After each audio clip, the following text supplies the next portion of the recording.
All right, welcome back. This is part of section 2, managing data in cells and ranges for the Microsoft Excel Associate Certification Exam. Again, this is section 2 of that, managing data in cells and ranges. So today what we're going to do is we're going to manipulate some of the data in a worksheet. So step 1 is to make sure that you have downloaded the file, and the file name on this is Andrew's Awesome Excel Students. So make sure you have downloaded that Excel file and go ahead and open it. And then that was step 1. We'll move to step 2.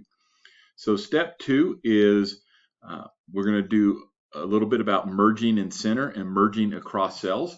And you may have seen this before, you may not, where you can merge and center a set of cells. So we'll look at the cells from A1 through F1.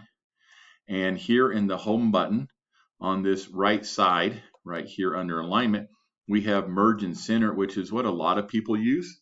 But on your certification exam, it will ask you a question that merge cells but keep the same alignment. So merge cells without changing the alignment. So I'll click on that again and it will move it back.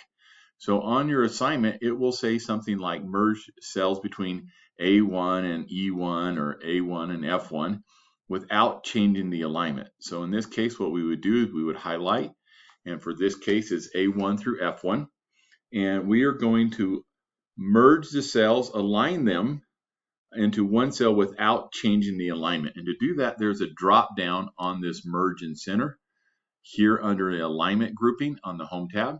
Click that drop down and we're going to click merge across. And now you can see that that's a single cell, okay, but it's left justified. So that's a quick, easy way to do it if you want to merge cells without changing the alignment. And we've just completed step 2. For step 3, we're going to do find and replace. So what we're going to do is right here is we have a list of students, and they were color coded into a color based on how they assessed themselves on how well they knew Excel. And so we have 4 different colors here. And what we want to do is we want to replace the color gold, replace all instances of the color gold with yellow. And now we're not changing a color, which you can do in Excel, but that's very advanced in finding a specific color, replacing a color. Here is we're replacing text, and we're going to replace the text gold with the text yellow. So right here on the home tab, make sure we're on the home tab. And to the right in our editing grouping, we have find and select. We're going to do that drop down. We're going to choose replace. And in this, what are we going to find? We're going to find gold, and we are going to replace it with yellow. And in this case, we want to go ahead and replace all. So it's not finding one or another. We're just going to do replace all. And when we're done, you should have had 11 that it found replacements. And now we click OK, and we don't have gold in here anymore. We now have yellow. So go ahead and close out of there. And that's a simple find and replace. And for your Excel certification, it will be something that simple. Just do a simple find and replace. The next is we're going to do what's called wrapping text. You can see here in the explanations column here that we have this text that continues to go out. And what we wanted to do is we want to wrap it into the cell that it's in right now inside this column so that the text has multiple lines and doesn't go all the way outside into multiple cells. Okay. Now for your exam and for this assignment, it's configure the column. So in the explanations column, configure the text to wrap so that it goes into multiple lines. So when it says column, you can wrap a cell. Okay, you can wrap a row, but in this case we want to wrap a column so that if I add any more text down here that goes outside the cell width, that it will just add it to the next row. So in this case, we'll highlight the column here, make sure we're still in the home screen, and then above our center, align, merge and center, is our wrap text. It's this ABC with that little arrow there in our alignment section, and we just click wrap text. And we can see that we've wrapped it here, but that our rows are not tall enough. So we just change the height of our rows. We've done that before on others. We just double click in between. We get the double arrows, and now we have this nice explanation there where we could read that. And if we added anything else to column F, it will wrap there too. And that will be part of your Excel certification exam. The next thing that we're going to do, and that was the end of step 4, on step 5, we're going to do a multi-sort and create a custom sort list. So in this, we're going to sort both the student by alphabetically, and we're also going to sort color, but we're going to sort the color first. We're going to sort by color, and then we're going to sort by first name alphabetically. So let's go ahead and highlight these rows. That's from C6 down to D39. We'll highlight those, and then we will go ahead and choose the data tab. We'll go on the data tab. To the right here, we have a sort and filter section. Grouping, we're going to choose sort. And on this sort, we want to make sure that we check my data has headers here on the right. It's already checked it for you, but you need to make sure that that's checked, especially if your data has headers, because you don't want to sort the header, you want to sort the data underneath the headers. So in this case, my data has headers, has already been checked. And it's going to ask us here, column, what do we want to sort by? And it's choosing this. We want to sort by color, the cell values, and then we have A to Z, Z to A, and custom list. And notice on this right now that we want to sort it a specific way. We want to sort it red, green, yellow, blue. So that's not alphabetically. So we have to choose custom list, choose custom list.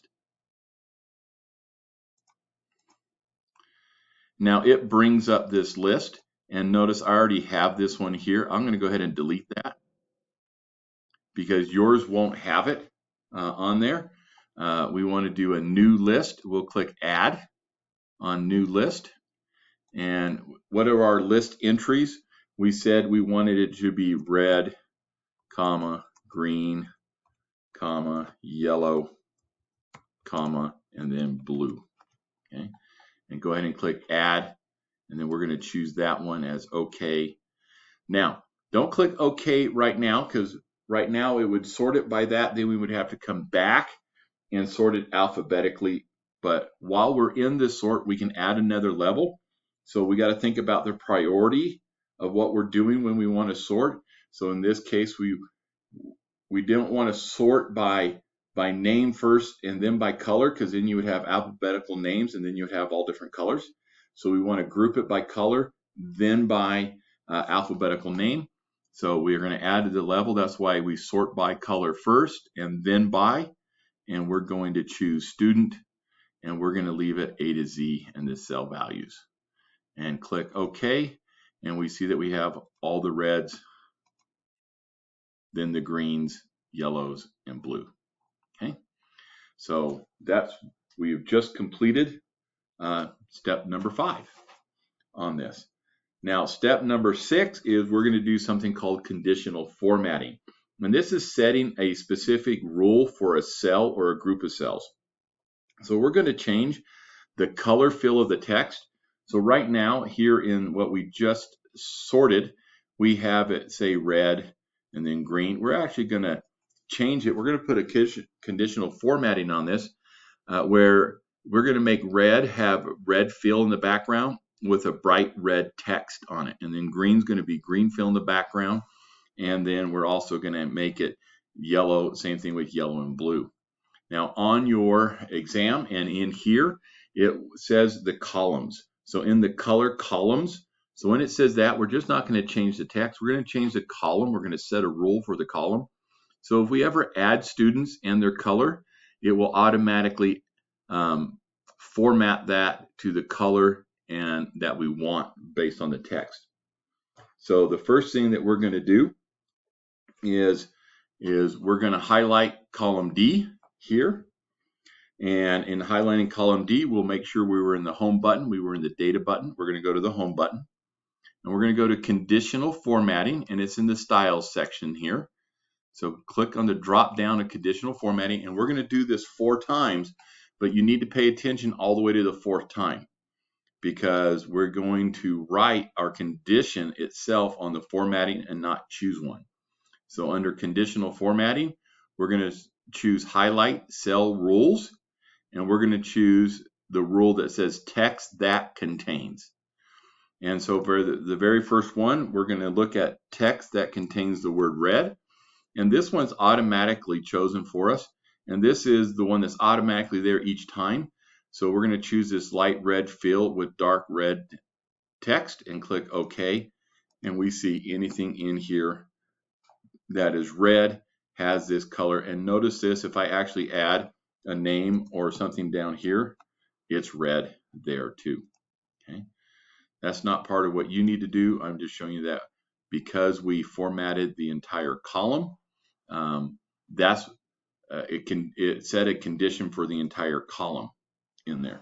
And notice also that it didn't change this grouping of text up here that we did at the beginning. So make sure that column D is highlighted again, because sometimes we go out of that. We're going to choose conditional formatting again, highlight cell rules again, and text that contains. And we did red, now we're going to do green. So we're going to type in green.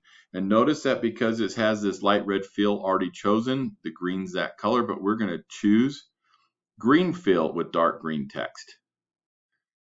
And click OK. And now all of our green is colored that way. If we've not gotten out of there and our column D is still highlighted, we'll just click on conditional formatting again, highlight cell rules, text that contains, and in this time we've done red and green. Now we're going to do yellow. And we're just going to choose this one down here, yellow fill with dark yellow text. And we'll see that the yellow's done, and now we're on to blue. So we'll highlight that column again, conditional formatting, highlight cell rules, text that contains, and this time we're going to do blue. Okay. And notice now that we don't have a blue text or anything in here. We have to do a custom format. So in custom format, we're going to click on that, and notice that we're already here on font. So we're going to stay on font, and down here at the right is asking us our color. So under automatic, we'll click the drop down, and we're going to choose this dark blue on the right side. So blue, accent 5, darker 50%. That's going to be our text color. And then we're going to come up here into the fill, okay, because that's our text color, our font color. Now we want the background, and we're going to choose this little blue, this second one down right there on the far right. We're going to choose that color there and click OK, and then click OK, and now we see we have this light blue background with this dark blue text. Again, it's also set up that if I added a student and we color coded them as blue, blue would come up there because we again formatted the entire column. And we have just completed number 6, and we're going to move on to number 7. Now this one we do a lot in Excel, is a lot of copy and pasting. We'll move information all the time, and it's a very important function, and there's several ways that you can do it. I'm going to show you 2 different ways. So on this first way, and on your exam, it doesn't matter which way you do it, but in the name box, we're going to type in C6 colon C39 and enter, and it's going to highlight this student names from C6 to C39. Now there's 2 ways I can copy this over. Okay, actually 3 ways, but I'm just going to show you 2 ways at the moment. I can choose Control C on my keyboard. That will copy that. Or I can now right click and choose copy. Okay. And then we're going to take that and we're going to go here to the class list and we'll put our cursor in A1. And there's two ways I can paste this. I can do now, if I did Control C, I can do Control V, which is copy, and Control V is paste. Or I can now right click and do paste. And I have these different paste options, but right now we're just going to choose P for paste. It's a normal paste. And now you can see that on some of this I am wider than the width of the column, and we've done this in the past, and so it should be fairly easy for us right now. Go ahead and double click between A and B with our arrows and adjust the width column. Now one of the things is, if we go back here to the student tab sheet, notice that I still got this green circulating line around my data. So it's still highlighting my copied data, so I can do this again. And so what we want to do is no longer have that function being in the queue. We'll just hit escape and it gets rid of that there. So make sure you hit escape so we don't copy it again. Now we're going to stay in this one here. We're going to stay in student worksheet. And now what we're going to do is we're going to do subtotals. We're going to see how many reds we have, how many greens, yellows, and blues. And now one of the things is on subtotals, you have to sort your data first. So if we couldn't do this if we alphabetized the student and then did it by color. That's why we did it by color first in our sort and then did student alphabetized by name. Because for it to do the subtotal, it won't count all the reds if they're not all in the same grouping. So in subtotal, we need to make sure that we have manipulated our data first. So we're going to go ahead and highlight the range from C6 and D6 all the way down to D39. So C6 down to D39.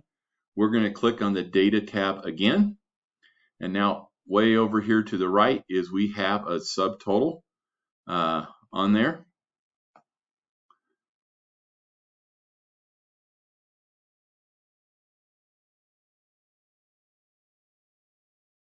Make sure I'm on the Data tab.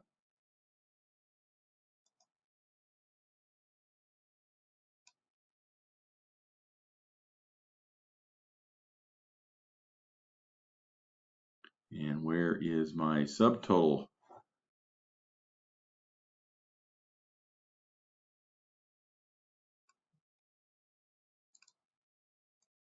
So right here is my subtotal, is all the way out here in this outline group section. Depending upon how wide you have your Excel file set, it will add more to your ribbon here. So above this, we've already talked about the data up here is called a tab, and this is a ribbon. So the data tab, we're in the outline section. So I was looking for my subtotal over here. It's in the outline section, and I'm going to choose subtotal. And it's going to ask me what I want in my subtotal. So in this case, at each change in, we don't want to choose student because every name changes. So it would continue to do that. We want to do this by color. And the function we want to use is we're going to keep it count. We can do average and sum and those type of things. We're going to keep count and add the subtotal to the color. And now one other thing is, in this case, we're going to add page break between groups at the bottom. And the reason why we would add it, one, is your exam asks you to do that. But the other reason, if you go to print, it will print each of these as a separate page. Okay, so if you're really long, instead of going out and having to look at multiple pages to find it, it will just group these and then print between breaks. And go ahead and click OK. And now we can see, and then I'm going to go here and double click between my C and D for my width, column width, increase that a little bit. And we can see that we have 5 red, 13 green, 11 yellow, 4 blue for a grand total count of 33. So we have that in there. And that was the last thing that you needed to do for the practice on this section of managing data within worksheets. and cells and ranges. So if you're in the 1400 course, go ahead and save this file and upload it for credit. If you're just doing this to practice for the exam, thank you for joining us.